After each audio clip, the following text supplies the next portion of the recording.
When we speak of the birth of the modern civil rights movement, there are various organizations. That old organization that goes back to the 19-teens, the NAACP, still prominent, still active, often trying to bring change by way of the law, by way of court cases, but often not relating to everyday black people's needs. To see the momentum begin to build of the modern civil rights movement is to look at that decade of the 1950s. Various events, all having their impact and the accumulation of it all. In 1954, the Supreme Court rules the Brown versus Topeka Board of Education decision. Segregation in the public schools is unconstitutional, overturning Plessy versus Ferguson from 58 years earlier. And various justices struggled mightily to make it a unanimous decision. Much hesitancy there. To make it unanimous, to give it that force of unanimity. A milestone, to be sure. And to be rigorously resisted. And when the court said, with all due deliberate speed, what exactly did that mean? When? 6 months, 6 years for desegregation to take place. Needless to say, the South would resist tremendously at the time. Call their public schools private, find all kinds of ways around the decision.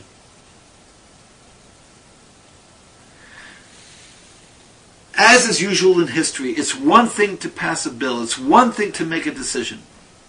It's quite something else to enforce it. The President of the United States was Dwight Eisenhower.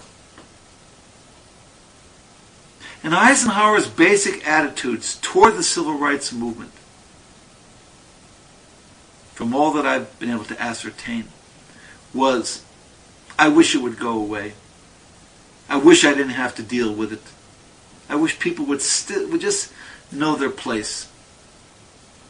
Nothing overtly racist about it, but it would have that result. Let the problem just go away. But to his credit, the Constitution, the Supreme Court, it must be upheld. And so when school children wanted to go to the school in Little Rock, Arkansas, and the governor, and the townspeople, and the sheriff, and the state guard, preventing it, with all the reluctance that he felt, Eisenhower would do his constitutional duty, and he would send troops to protect those kids who walked this gauntlet, screaming townspeople, adults, children, epithets, spitting, to enter that school for hopefully a better education. And they did enter it.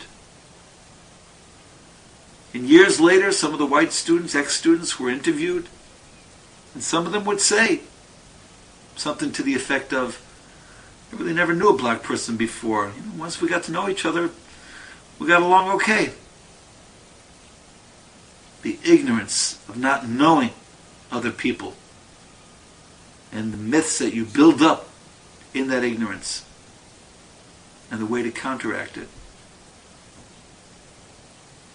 And that decade would have its heroes in terms of efforts against great odds to integrate institutions, schools and otherwise. And you also have these moments, these precious moments.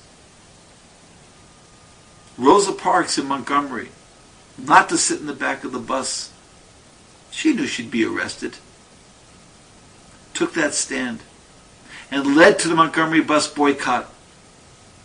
Blacks carpooling, walking miles to and from work, not riding those segregated buses until the bus company Sample complete. Ready to continue?